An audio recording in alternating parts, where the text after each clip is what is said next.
The crossing is a completely new AOD facility that is basically, we've designed it, and unions have worked together to try to get a model up that really targets union members. We know that there's a lot of difficulty getting into any form of alcohol or other drug rehab for anyone.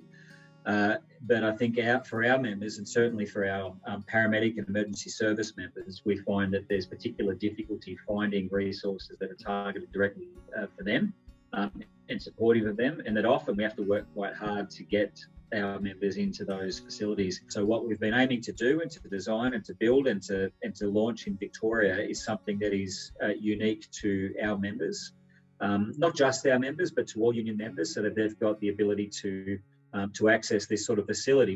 There's no secret that, that we have issues with drugs and alcohol in the community. The work that our members do is incredibly challenging and at times very traumatic. And, we've seen many, many times that people have unfortunately, through lack of support, through lack of available, pathways for treatment, they've turned to alcohol or drugs in order to cope. And that's not a desirable thing.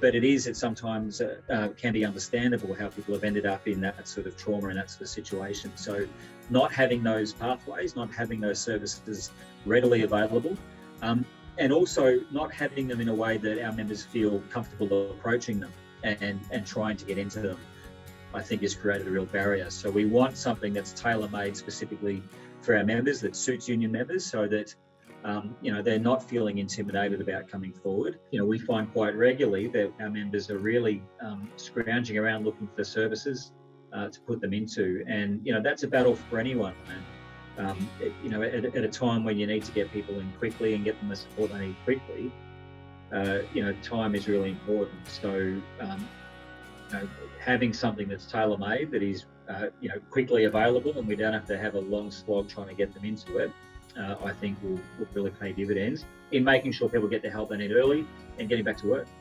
I would say that a lot of work has gone into this. It's a really, really good model that has been tested up in Sydney. There's been a lot of expert involvement, but a lot of involvement from the unions as well, and certainly from the Victorian Ambulance Union. We're very keen and we're very quick to jump on board with it, because we know the importance of it and how valuable it is to our members. So we had no hesitation in putting a name to it, and hopefully it delivers really good outcomes for people when they need that help the most.